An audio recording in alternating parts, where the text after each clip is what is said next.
Dear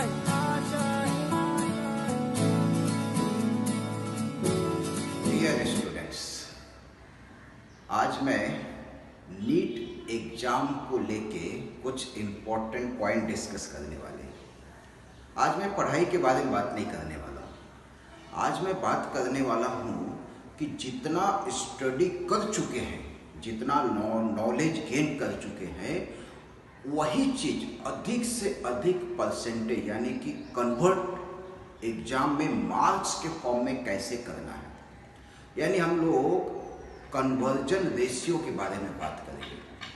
एक होता है आउटपुट, दूसरा होता है इनपुट। आउटपुट यानी कि मार्क्स, इनपुट यानी कि जो हम लोग पढ़ चुके हैं। कोशिश ये करना है कि कन्वर्जन फैक्टर जो है 0.9 से ऊपर हो, 0.95 हो, 99 हो, 1 तक पहुँचे। उसी के बारे में आज बात करना है। उसके लिए करना क्या है? तो सबसे पहला काम है कि जैसे तुम लोग तो बायो के स्टूडेंट्स हो, ब्रेन के काम करने का तरीका अच्छे से मालूम है। तो ब्रेन का जो काम करने का तरीका है कि वो जब रिलैक्स होता है तो उसका काम करने की एफिशिएंसी सबसे ज़्यादा होती है। सबसे पहला काम ब्रेन को रिलैक्स करना। कैसे? 13 को एग्ज़ाम है। पढ़ाई यानी कि जो भी चीज़ पढ़ना हो, जो भी लग रहा हो ये छूटा हुआ है, ऐसा है, ये है, वो सभी के सभी 11 तारीख के रात तक कंप्लीट हो जानी चाहिए। 11 तारीख के बाद ऐसा कुछ भी बैकलॉग नहीं रहना चाहिए। और कहोगे कि ऐसा कैसे हो सकता है? एज्यूम करने का कि नहीं है। एज्यूम करने का कि 12 तारीख को ही एग्ज़ाम है हमारा, और उसके आधार पे 11 तारीख को जितना करना था सब हमने कर लिया और बाकी सब फिर ऊपर वाले पे छोड़ दो। फिर क्या करना है? 12 तारीख को सिर्फ और सिर्फ नेचुरल वे में स्टडी करने का, बिना कोई टेंशन का, बिना किसी ताम झाम का।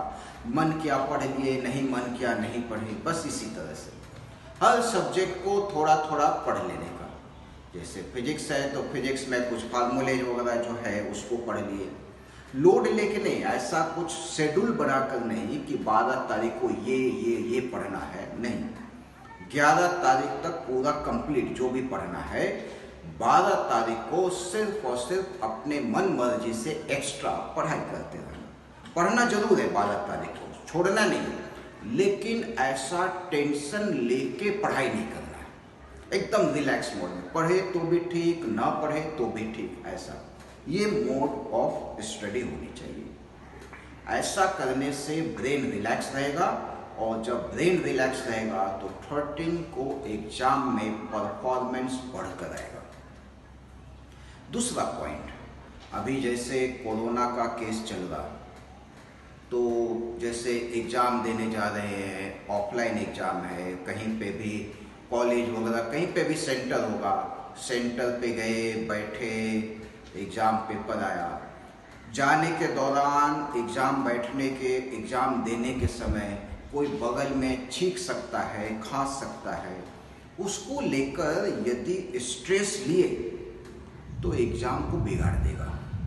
उसको लेकर स्ट्रेस, उस पॉइंट को लेकर स्ट्रेस कभी नहीं लेने का। और ऐसे भी तुम लोग तो डॉक्टर बनने वाले हो, एक डॉक्टर किसी मरीज से डर सकता है क्या?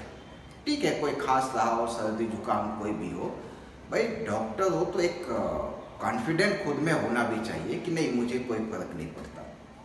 और रियलिटी भी है कि जो पॉजिटिव केसेस है, खास करके नांदेड़ में भी, वो टोटल पॉपुलेशन के रिस्पेक्ट में बहुत कम है। इसीलिए जो बगल में बैठा हो वो इन्फेक्टेड है, इसके चांसेस नेग्लिजिबल है।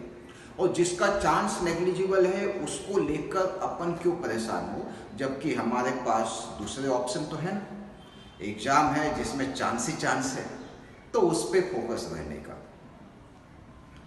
और तीसरी बात, एग्जाम जो देना है ड्यूरिंग द एग्जामिनेशन, उसमें कोशिश ये करो कि सबसे पहले बायोलॉजी सॉल्व करें, फिर केमिस्ट्री, फिर फिजिक्स।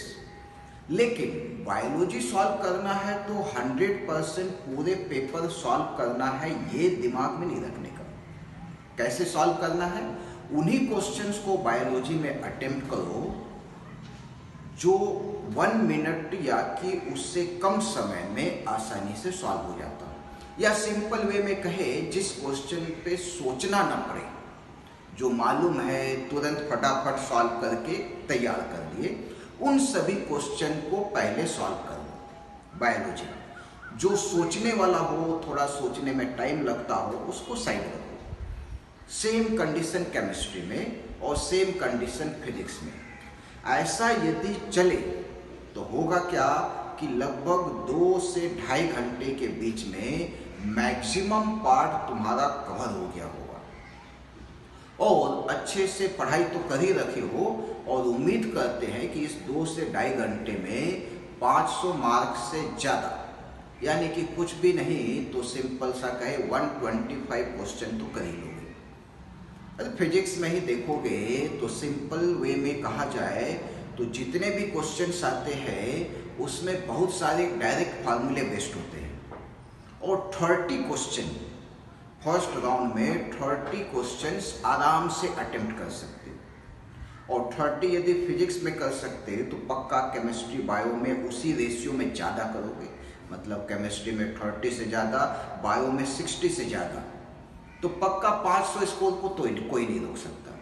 और फर्स्ट ये जब सीक्वेंस चल गया, उसके बाद जो टाइम बचा 1 घंटा या आधा घंटा, उसके बाद आराम से सोच सोच के करने वाले सारे सवाल कर लो, जो पसंद हो उसको करो, ताकि एक सबसे पहले अपना काम है कि फिक्स कर लेना।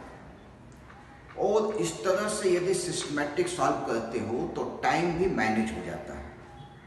और आशा करते हैं इस तरीके से सॉल्व करके पक्का 550 मार्क्स तो आसानी से क्रॉस किया जा सकता है, और उम्मीद है तुम लोग सभी लोग 550 क्रॉस करोगे। All the best.